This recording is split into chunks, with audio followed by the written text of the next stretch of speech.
اعوذ باللہ من الشیطان اللعین الرجیم بسم اللہ الرحمن الرحیم الحمدللہ رب العالمین رب اشرح لی صدری ویسر لی امری واحلل عقدۃ من لسانی یفقہوا قولی۔ عزیز ناظرین و سامعین، السلام علیکم ورحمۃ اللہ وبرکاتہ۔ ایک مرتبہ پھر سے استقبال ہے آپ لوگوں کا پروگرام فلسفہ دعا میں، جہاں ہم مسلسل کوشش کر رہے ہیں کہ وہ دعائیں جو اہل بیت علیہم السلام نے ہمیں اور آپ کو تعلیم کی ہیں، ان کی روحانیت کو ہم اور بہتر طریقے سے سمجھ سکیں اور اپنی زبانوں کے ساتھ ساتھ اپنے دلوں کو بھی ان دعاؤں پر آمادہ کر سکیں۔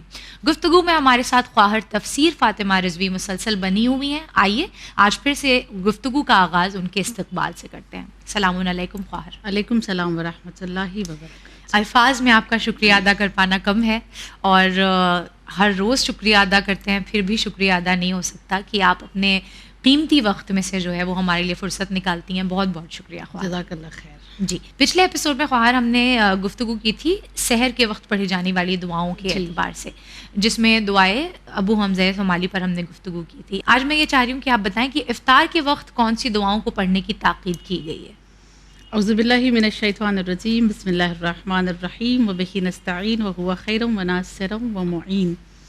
جہاں ماہ رمضان المبارک میں سحر کے وقت کی دعائیں موجود ہیں، جی، وہاں ماہ رمضان کے راتوں کی دعائیں بھی موجود ہیں، اور خصوصاً افطار کے وقت کی دعائیں موجود ہیں۔ شب میں بہت زیادہ عبادتیں کرنے کا حکم دیا گیا ہے، جی، اور ان تمام دعاؤں میں سے ایک دعا ہے دعائے افتتاح۔ بالکل، یہ وہ دعا ہے جو امام زمان عجل اللہ تعالی فرجہ الشریف سے منسوب ہے۔ مولا کے 4 نائب خاص میں سے جو دوسرے والے تھے، جن کا نام محمد ابن عثمان عمری ہے، انہوں نے نقل کیا ہے۔ اچھا، کچھ لوگ کہتے ہیں کہ یہ امام زمان سے آئی ہے، امام زمان نے ان کو تعلیم دی تھی، اور کچھ کہتے ہیں کہ نہیں، یہ انہوں نے خود پڑھی ہے اور امام زمان نے پھر ان کو پڑھنے کا حکم دیا ہے، کہا ہے اس کو پڑھنے میں کوئی حرج نہیں ہے۔ تو راوی خود یہی ہے، محمد ابن عثمان عمری۔ جی، اور اس دعا کا جو عنوان ہے وہ خدا شناسی ہے۔ خدا شناسی اور خوف و رجا بھی اس دعا کا عنوان قرار دیا جا سکتا ہے۔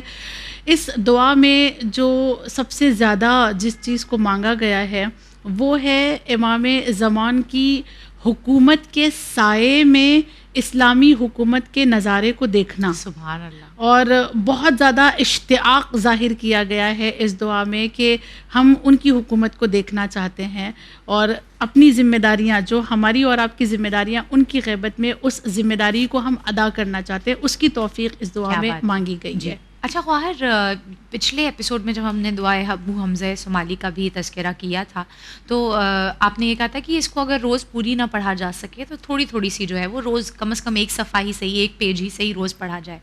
دعائے افتتاح حالانکہ اتنی طویل نہیں ہے، مگر پھر بھی جن کی روانگی بہت اچھی نہیں ہے ان کے لیے، اور بالخصوص خواتین کے لیے ایک ساتھ بیٹھ کے ایک وقت میں آدھے گھنٹے کی بھی تلاوت کرنا تھوڑا مشکل ہو جاتا ہے۔ تو کیا اس کو بھی تھوڑا تھوڑا ہر روز پڑھا جا سکتا ہے، یا تاکید یہی کی گئی ہے ان دعاؤں، جس بھی دعا کے لیے یہ کہا گیا ہے کہ اس کو روز پڑھا جائے؟ جب یہ کہا جاتا ہے کہ روز پڑھا جائے، اس کا مقصد کیا ہوتا ہے؟ کیا اس دعا کو بیٹھ کر ایک وقت میں کمپلیٹ کیا جائے، یا تھوڑا تھوڑا روز پڑھا جا سکتا ہے؟ ایک کلی اگر قانون آپ دیکھیں جی، تو کلی قانون یہ ہے کہ آپ واجبات میں نہ کچھ کم کر سکتی ہیں اور نہ کچھ زیادہ کر سکتی ہیں۔ اچھا، ٹھیک ہے، مگر مستحب چیزیں جو ہیں اس میں آپ کمی بھی کر سکتی ہیں اور اس میں زیادتی بھی کر سکتی ہیں۔ اس میں کچھ ایڈ بھی کیا جا سکتا ہے اور اس میں سے کچھ کم بھی کیا جا سکتا ہے۔ واجبات میں اجازت نہیں ہے کہ آپ اپنی طرف سے کچھ ایڈ کریں یا اپنی طرف سے اس میں سے کچھ کٹ کریں۔ اور ان دعاؤں کو جب یہ کہا گیا کہ روزانہ پڑھنا ہے، اس کا مطلب تو یہی ہوتا ہے کہ آپ کو پورا پڑھنا ہے۔ لیکن اگر ہم اور آپ پورا نہیں پڑھ سکتے ہیں تو چونکہ مستحب ہے، لہٰذا ایک دن میں 1 پیج پڑھیں، ایک دن میں 2 پیج پڑھیں۔ نہ پڑھنے سے تو بہتر ہے، نہ پڑھنے سے بہتر ہے۔ اور ہم جیسے خواتین جو ہیں وہ اس درد کو زیادہ بہتر سمجھ سکتے ہیں کہ پورا افطار کا وقت جو ہے وہ ہمارا اور آپ کا کچن میں ختم ہو جاتا ہے۔ وہ جو سعادت ہے نا، وہ صرف شاید مردوں کو حاصل ہوتی ہے، خواتین اس سے محروم رہ جاتی ہیں۔ میں ناظرین میں جتنے بھی دیکھنے والے موجود ہیں ان سے یہ التماس کروں گی کہ خدارا اپنے گھر کی خواتین کو بھی وقت افطار دسترخوان پر بیٹھ کر عبادت انجام دینے کی سعادت دیں، انہیں بھی موقع دیں کہ وہ بھی اس دسترخوان پر بیٹھ کر اللہ سے اس وقت کچھ مانگ سکیں، کیونکہ وہ جو وقت ہوتا ہے نا وہ قبولیت دعا کا ہوتا ہے، اور وہ وقت جو ہے وہ خواتین کچن میں بیچاری گزار دیتی ہیں، اس لیے کہ وہ مردوں کو ساری چیزیں گرم چاہیے ہوتی ہیں۔ بہر صورت اگر یہ سارے حالات ہیں اور گھر کے حالات کو ہم مینٹین رکھنا چاہتے ہیں اور دعا بھی پڑھنا چاہتے ہیں تو ہم شارٹ کر کے پڑھیں، آدھے ایک پیج پڑھیں، پھر دوسرا پیج پڑھیں، پھر تیسرا پیج پڑھیں، ایک ہی دعا کو ایک ہفتے تک بھی ہم پڑھ سکتے ہیں، کوئی مشکل نہیں ہے۔ بہتر اللہ ہمیں توفیق دے کہ کچھ نہ کرنے سے تو بہتر یہ ہے کہ ہم تھوڑا ہی صحیح دعاؤں کو ادا کرتے رہیں۔ اچھا خواہر، اس دعا کا، دعائے افتتاح کا، اور جیسے آپ نے بتایا کہ اس میں امام علیہ السلام کے دور کو دیکھنے کی توفیق مانگی گئی ہے، اپنی ذمہ داریوں کو ادا کرنے کی توفیق مانگی گئی، اس کے علاوہ کیا مطالب ہیں اس دعا کے؟ اس دعا کا پہلا ہی جملہ بہت خوبصورت ہے، دیکھیں اس کو افتتاح کہا ہی گیا ہے اس کے پہلے جملے سے۔ اچھا، پہلا جملہ ہے اللہم، اور اللہم جب کہہ دیا گیا تو اس میں جب ہم نے کہا اللہ، جب اللہ کہتے ہیں تو خدا کی تمام صفات اس میں آ جاتی ہے۔ ہم رحمان کہیں گے تو صرف رحمان ہے، ہم رحیم کہیں گے تو صرف رحیم ہے، ہم غفور کہیں گے تو صرف غفور ہے، ستار کہنے پر سے پکار رہے ہیں، ایک صفت سے، مگر جب ہم اسے کہتے ہیں نا اللہ تو اس کی تمام صفتوں کے ساتھ ایک ساتھ ہم اسے پکارتے ہیں، تو پہلا ہی حسن یہ ہے کہ ہم اسے کہتے ہیں اللہ۔ سیکنڈ جو لفظ ہے نا اس کا انی، دیکھیں اسلام نے اکثر و بیشتر جو ہے عبادتیں جو کرنے کو ہمیں اور آپ کو کہا ہے اس میں زیادہ تر نحنو لفظ آتا ہے، انا کا لفظ نہیں آتا ہے، یعنی ہم زیادہ تر ہم استعمال کیا جاتا ہے، میں استعمال نہیں کیا جاتا ہے، لیکن جب معاملہ دعاؤں کا آتا ہے اور خصوصاً دعائے افتتاح کا جو جملہ ہے وہ انی سے شروع ہے، یعنی بے شک میں، ہاں میں، اللہم میں، پہلے لفظ کیا ہے اللہ، دوسرا لفظ کیا ہے میں، یعنی یہ ایک انسان کے لیے افتخار کا مقام نہیں ہے کہ فوراً اللہ کے بعد اس کا ذکر آیا، سبحان اللہ، بہت فوراً اللہ کے نام کے ساتھ اس کا نام آیا، کیا بات، اور یہ حسن ہے اس دعا کا۔ اور اس کے بعد کہا گیا افتتح الثناء بحمدک، اے پروردگار عالم میں تیری ثنا شروع کرتا ہوں تیری حمد سے۔ واہ، یہ پہلا جملہ ہے، تیری ثنا ہی شروع کرتا ہوں میں تیری حمد سے۔ تو اس سے ہمیں یہ پتہ چلتا ہے کہ ہم پہلے ہی پروردگار عالم کی بارگاہ میں اپنی محتاجی، اپنی نیازمندی کو ظاہر کر رہے ہیں کہ پہلے ہم نے تیرا نام لیا، پھر اپنا نام لیا، اور اس کے بعد ہم تیری حمد و ثنا کر رہے ہیں۔ دیکھیں ایک ہمیشہ ایک بات یاد رکھیں، آغا پناہیان کے جملے ہیں، وہ کہتے ہیں کہ یہ خدا کی بے احترامی ہوگی کہ اگر ہم اس سے کچھ مانگنے کے لیے ہاتھ اٹھا رہے ہیں تو پہلے اس کا تذکرہ نہ کریں جو اللہ نے اسے ہمیں دے دیا ہے۔ کیا بات ہے، پہلے ذکر ان چیزوں کا کیا جائے جو آلریڈی اس نے ہمیں دے دی ہے۔ بالکل وہی والی بات ہے کہ تم شکر کرو تو پھر تمہیں اور نعمتیں دی جائیں گی۔ اس کے بعد جو تمہارے پاس نہیں ہے وہ تم مانگو۔ یہ احترام الہی ہے کہ پہلے گنایا جائے کہ تو نے یہ دیا ہے، اب یہ نہیں ہے، یہ تو ہمیں دے دے، اور اس کے شکرانے کے طور پر ہمیں کیا کرنا ہے، اس کی حمد کرنا ہے، اس کی ثنا کرنا ہے، اور اس دعا میں یہ خوبصورتی موجود ہے۔ تو خواہر اس دعا کو پڑھنے کا، یعنی اللہ کی حمد کرنے کا، امام علیہ السلام کے ظہور کے بعد جو ماحول ہوگا اس میں جینے کی توفیق مانگنے کا، اور غیبت میں جو اپنی ذمہ داریاں ہیں ان کو ادا کرے گا، یعنی اوور آل جو بھی چیزیں اس دعا میں کہی گئی ہیں ان تمام جملوں کو ادا کرنے کا، اس دعا کو مانگنے کا اجر کیا رکھا گیا؟ دعائے افتتاح کے اجر کے لیے میں اگر ایک حدیث بیان کر دوں تو کافی ہے، اور وہ حدیث بھی امام زمان اجل اللہ تعالی فرجہ الشریف کی طرف سے آئی ہے۔ مولا نے اپنے پیروکاروں کو، وہ لیٹر سے جب بات کیا کرتے تھے نا، تو انہی خطوط میں سے ایک خط میں مولا نے یہ لکھا تھا اپنے پیروکاروں کو کہ لوگوں سے کہہ دو کہ وہ دعائے افتتاح کا انتظام کیا کرے، اہتمام کیا کرے، اسے پڑھا کرے ماہ رمضان میں، کیونکہ اس مہینے میں جب دعائیں کی جاتی ہیں یا دعائیں پڑھی جاتی ہیں تو تمام ملائکہ ایک ہو کر ان دعاؤں کو سنتے ہیں، سبحان اللہ، اور سننے کے بعد پروردگار عالم سے دعائیں پڑھنے والوں کے لیے طلب مغفرت کرتے ہیں۔ تو جب ہم ان دعاؤں کو بیٹھ کر پڑھ رہے ہیں، نہ صرف یہ کہ ہم پڑھ رہے ہیں بلکہ ملائکہ سن رہے ہیں اور ہمارے حق میں طلب مغفرت بھی کرتے ہیں. یہ اس کا اجر و ثواب ہے جو بہت خوبصورت ہے، اور امام نے کہا ہے کہ تم اس کا اہتمام کیا کرو.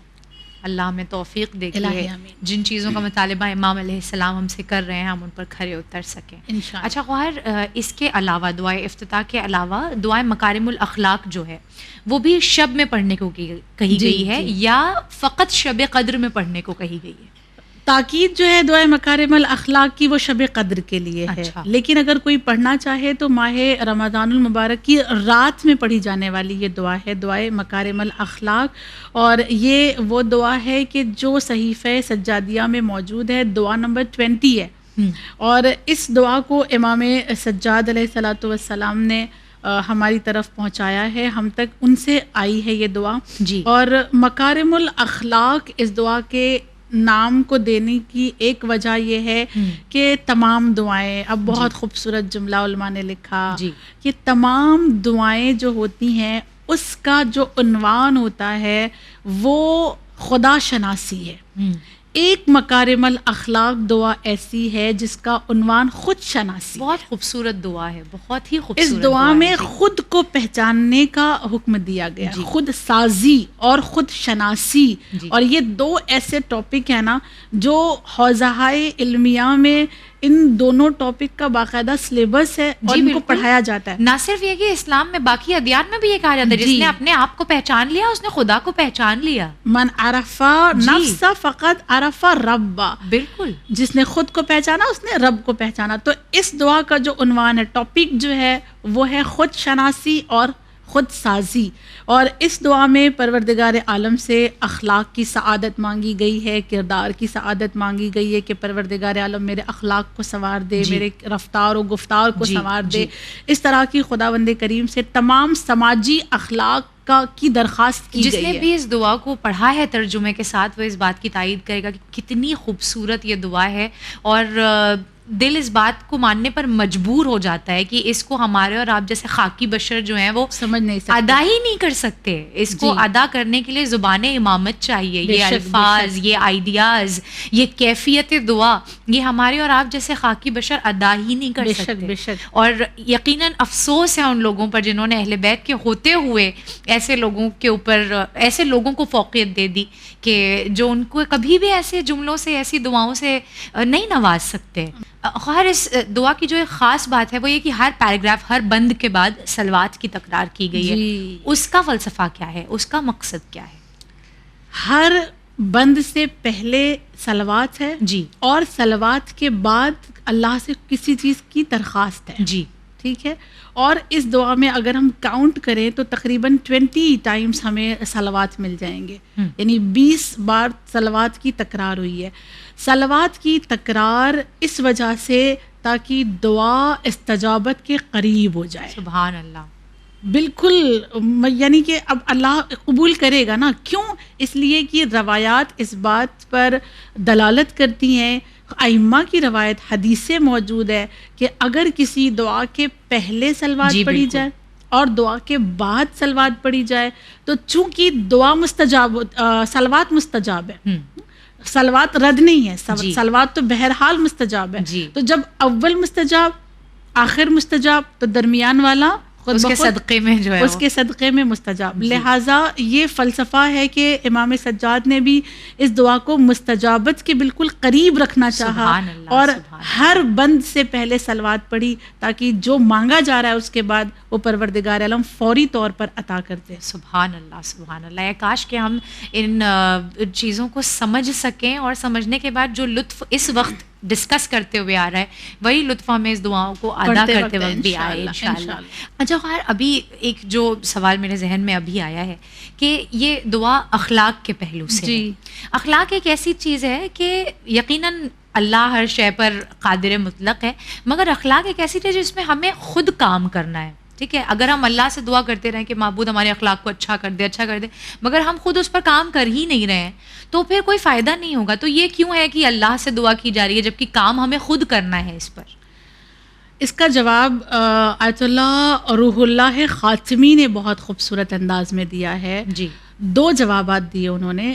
پہلا وہ کہتے ہیں کہ بے شک سعی اور کوشش کی جگہ دعا نہیں لے سکتی. ٹھیک ہے، ہماری جو کوشش ہے اپنے اخلاق کو بہتر بنانے کی، اس کی جگہ دعا نہیں لے سکتی ہے جی، مگر ہماری اس کوشش میں دعا مددگار ضرور ہوتی ہے. بہت عمدہ، بالکل ٹھیک ہے، ایک جواب کتنا خوبصورت، ایک سمپل سادہ سا جواب ہے صحیح. کہ وہ دعا اس کی کوشش آپ کو کرنی ہے. جی ہاں، یہ دعا جو کیا کرے گی آپ کے لیے مددگار ثابت ہوگی، اس کوشش آپ کو کی شاید اس آسان کوشش- کر دے. جی. دوسرا جواب انہوں نے بہت آسان سمپل سا دیا کہ جب ہم اللہ سے اخلاق مانگ رہے ہوتے ہیں، کردار مانگ رہے ہوتے ہیں، اس وقت ہمارے اندر ایک تلقین کی کیفیت پیدا ہوتی ہے. اچھا، ہوتی ہے ایک تلقین کی کیفیت پیدا ہونے کے بعد ہم اس کو جب مانگ رہے ہوتے ہیں تو اندر ہی اندر ہمارا ارادہ مضبوط ہوتا چلا جاتا ہے اور ہم ارادہ کرنے لگتے ہیں کہ نہیں، مانگا ہے تو اب اس کو کرنے عمل کی کریں بھی گے، ہم اس پہ کوشش کریں کیا گے. بات ہے. تو چونکہ اس دعا کے کرنے سے، اخلاق کو مانگنے سے ہمارا ارادہ مضبوط ہوتا ہے اور دوسری طرف ہماری سعی و کوشش میں یہ دعا ہمارے لیے مددگار ثابت ہوتی ہے، لہٰذا اخلاق کی توفیق بھی ہم رب اللہ کردگار سے مانگتے ہیں. یعنی وہی والی بات ہے کہ یہ دونوں ہی اگر خالی کوشش کرتے رہیں اور اللہ سے توفیق نہ مانگے بے شک، تو بھی وہ بیکار ہے، بے شک. اور اگر خالی جو ہے وہ دعا کرتے رہیں اور کوشش نہ کریں تو وہ بھی بیکار ہے. بے شک. یہ دونوں ہی چیزیں آپس میں مل کے جو ہے وہ ہمارے اخلاق کو سنوار سکتی بے ہیں. شک. بہت بہت شکریہ خواہر آپ کا آج کی اس گفتگو کے لیے. اللہ ہمیں اور توفیق دے کہ جو اور چند پہلو بچے ہوئے ہیں ان دعاؤں کے اعتبار سے وہ ہم آپ کے سامنے رکھ سکیں اور ناظرین کو بہترین جوابات دے سکیں انشاءاللہ. عزیزان محترم، یہ تھا ہمارا آج کا ایپیسوڈ فلسفہ دعا کے اعتبار سے، جہاں ہم نے اس خوبصورت دعا کے بارے میں تذکرہ کیا جسے دعائے مکارم الاخلاق کہا جاتا ہے. یقیناً امام سید السجاد وہ خزانہ ہے اپنے آپ میں کہ جو دعائیں ہمیں دے کر امام گئے ہیں ان کی برابری کوئی اور الفاظ اس دنیا میں کر ہی نہیں سکتے ہیں. تو پھر ہم کیوں اپنے ٹوٹے پھوٹے الفاظوں میں دعا کریں جب ہمارے پاس اہل بیت علیہم السلام کے بہترین الفاظ موجود ہیں. انشاءاللہ بھی چند اور دعائیں ہیں جن پر گفتگو ہماری باقی ہے. دوبارہ حاضر خدمت ہوں گے ان دعاؤں کو لے کر. آپ کو بنے رہنا ہے چینل ون کے ساتھ. میں نظر فاطمہ لیتی ہوں آپ لوگوں سے وداع. فی امان اللہ.